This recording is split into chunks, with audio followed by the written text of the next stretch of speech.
Yo, what up guys, I'm Sammy and welcome back to the Soul Brothers channel, and this is my performance review of the Anta Kt 6 Low. So this is Klay Thompson's 6th signature shoe with Anta, and it kind of sucks because he was injured and he didn't really play in the KT6. And of course the KT6 performance review is out. If you guys do want to check it out, go ahead and check that out. But this is the low version of that shoe, and this shoe is going for 120 bucks. It's only $5 cheaper than the actual KT6, which is kind of weird. Usually companies they decrease the price by around $10, but anyways, 120 bucks is still fairly cheap. And this is a full-fledged signature shoe from Anta, so it's actually like 120 bucks is a pretty good price, especially for the tech that you're getting, right? So if you guys do want to cop, I'll leave a link in the description box, but let's get it started off with the tracciones. And as far as the traction goes, it's pretty much the same exact traction pattern as the regular KT6. So we have a whole bunch of wavy lines. It's supposed to be inspired by the flow of water and mountains and nature. So how is the traction? Traction is pretty damn good, right? So I played on a dusty surface, also played outdoors, and played on a clean surface as well, right? So as for outdoor use, I didn't play a whole lot. I only played a couple of times, and as far as the durability goes, it seems okay. I would actually say it's kind of disappointing for a Chinese brand shoe because as you guys all know, Chinese companies usually make very durable outsoles because the majority of people in China play on an outdoor court, right? But yeah, I would say it's pretty good for durability, just not as good as I thought it would be. There definitely is some fraying and a little bit of ripping off. As far as dust goes, it picks up dust and picks up dust pretty quickly, and if you let too much dust build up on the shoe, it slides out a little bit. It gets just a little bit dangerous. Not too bad, but you definitely notice it sliding out. So if you wipe consistently and you also wipe very frequently, you should be fine. But just know that it's not the best performer on dust, which kind of sucks, but that's okay. As far as on the clean court goes, it has a very good bite on the clean court. I wouldn't say it's the best, it's not like the KD14 or the KD13. It's not on that level, but it's still pretty damn good as far as the stop goes on the clean court. So as far as the traction goes, I would say it's pretty damn good. It's not the best, but it's good. Alright, as far as the heel to toe transition goes, it's pretty damn smooth. Here in the heel, we have a very nice curved shape, although it is very caged, but it does, it compresses a little bit as far as the overall midsole goes, even though there is all this caging. And then we have a nice curve shape here in the forefoot, and we have a lot of forefoot select. So for heel to toe transition, when you're running down the court, pretty damn smooth. Alright, moving on to the cushioning setup, right? So the cushioning setup here was supposed to be revolutionary. We got the Smart Sam cushion here in the heel. We got Alti-Flash, and it's supposed to be super nice, but to be honest, it's actually not that nice. As far as the step and comfort goes, it's okay. I would say it's pretty comfortable. The insole feels pretty nice as well. It has a nice foam to it, so that feels pretty nice. But as far as the strobe board goes, it's not very soft, And then here especially here in the heel, we have all of this caging, and as you guys all know, Alti-Flash is very nice, from the GH2. It's very soft, and there's a pretty nice rebound back, so it has a little bit of a bounce. But as you guys can see, look at all this cage, so you don't really feel all too much compression or anything. And then here in the forefoot, it's also pretty caged here on the lateral side. It's exposed here on the medial side, but it's not very nice, right? I would say it's more on the responsive side of things with okay impact protection. You're not really going to get a whole lot of compression. It doesn't feel that soft, and there's really not a whole lot of bounce. So I mean, if you're looking for a very responsive cushion, I mean, this is a nice setup with okay impact protection, but that's pretty much all you're getting. So there's the cushioning setup there, nothing too special.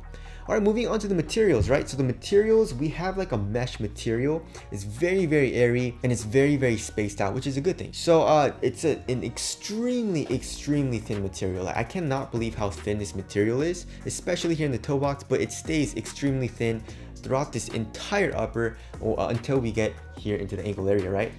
So that feels really nice, and even on foot it feels very minimal. It feels soft, it conforms to your foot very well, and still feels somewhat supportive. I would say if you're a bigger dude and you need a lot of support, it probably isn't the best choice of materials, but for me it was adequate enough. And I also really like this one booty upper, right? So it's pretty much a one booty construction with this super stretchy ankle collar, which feels very nice.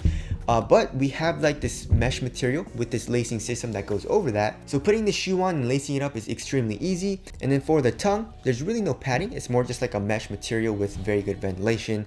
And then here in the ankle area, we have very nice Achilles pillows on both the left and right side of the shoe, which helps contain your heel down, which feels very nice and very plush on the Achilles. So yeah, as far as the material goes, it feels way better than the KT6. The KT6 had too much going on as far as like plastic, fused materials. It was pretty stiff, and it just didn't feel as good, even though I guess like the KT6 felt more supportive. But for me personally, the KT6 low feels really nice. And also for the eyelets, we got some like flywire cables. I know it's not flywire, like, because flywire is Nike, but basically it's flywire and it goes through the material. So we have these 3 eyelets on both the lateral and medial side of the shoe. So the materials are actually super nice. Alright, moving on to the fit, go true to size and you should be good to go. So my toe pretty much goes right to the edge of the shoe. And then as far as the width goes, I would say it's normal to slightly narrow. And then as far as the toe space goes, it's also pretty snug. It's not super snug like the KD13 is, but it's a pretty snug fit. And then it stays snug throughout the midfoot. So yeah, fit for me was great. If you have a wide foot or you like to have a roomier fit, I would suggest going up half a size, or maybe even a full size. All right, as far as the support and lockdown goes, support and lockdown for me personally was good, you know. So for lateral containment, I had no issues. As you guys can see on the lateral side, we can see all this plastic caging starting from the forefoot, and it goes all the way here into the heel. There also is an internal TPU heel counter, but like I mentioned before, the material is really thin and really soft, right? And there is a little bit of fuse and a little bit of screen mesh like overlays where the Anta logo is, so that kind of helps with keeping the support here. But I feel like if you're a little bit bigger, you're gonna feel this material kind of like moving around a little bit, so just watch out for that. Like if you want a lot of support, this probably isn't the best material, but for me, like I said, I was okay. And as far as the lateral stability goes, it was good. There is an outrigger. As you guys can see, the outsole does protrude out here in the forefoot, so I felt laterally stable even though this is a low top shoe. So support and lockdown for me personally, I had no issues. But like I said, if you're a little bit bigger and you want a lot of support, this probably isn't the best option. All right, moving on to the weight of the shoe. If I remember correctly, it's like around average. Yeah, so 13.16 ounces, so that's a little bit heavier than average. That's like 0.6 ounces heavier than average. The average weight of my shoes is around 12.5 ounces, so I mean, it's not heavy by any means, but it's like not super light, right? And I feel like that has a lot to do with all of this plastic, and they just did too much with this cage, you know, because none of the weight is coming from the material. This upper is just extremely thin, so yeah, it definitely feels a little bottom heavy, or actually does feel bottom heavy, especially here in the heel, but it doesn't feel like bulky or anything, you know. I feel like they did a good job like making it so that it doesn't feel like nothing's bulging out or anything, so that's a good thing. But is it responsive? Yeah, it's a responsive shoe, you know. I had no issues. I felt pretty damn quick when I was playing in it. Traction was pretty good, cushion is very responsive, materials feel very minimal and lightweight on foot, and support was good for me, so I felt pretty damn fast when I was playing in the shoe. All right, moving on to the ventilation, right? So as far as the ventilation goes, let's see. That is a crazy amount of airflow, right? So basically throughout this entire upper, you have really good airflow. Here in the toe box, here in the midfoot on the sides, also here where the tongue's supposed to be, like in the middle of the shoe, there's really good airflow. And like I mentioned before, this material is extremely thin. So, I mean, this has to be one of the best and most well-ventilated shoes out right now. So that's a really good thing, you know, like if you want to have a very well ventilated shoe. Like, to be honest, it's not a huge deal for me, but like I like to keep my feet cool when I'm playing basketball, so that's definitely a plus for me. And as far as the aesthetics go, the aesthetics of the shoe look great. You know, I love the regular KT6, and I feel like the KT6 low also looks really good.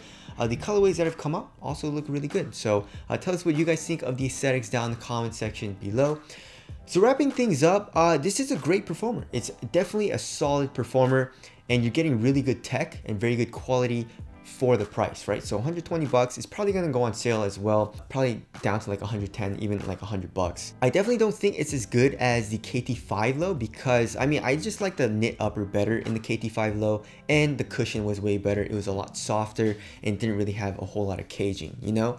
But still, this is a solid performer, and I wouldn't say it's like my favorite shoe to play in, but you know, I don't mind it. And if I was just stuck with playing in this shoe, that's not a huge deal. I'd be like, oh, cool, I would definitely enjoy it. But like I said, it's not my first option, you know. Like comparing it to my favorite shoes like the GD Cut or the KD14 or like the Wow All City 9, I don't think it's as good of a performer as those shoes, but this is definitely a good performer. So yeah, that's my review of the Anta Kt 6 Low. Again, if you guys do want to cop, I'll leave a link in the description box.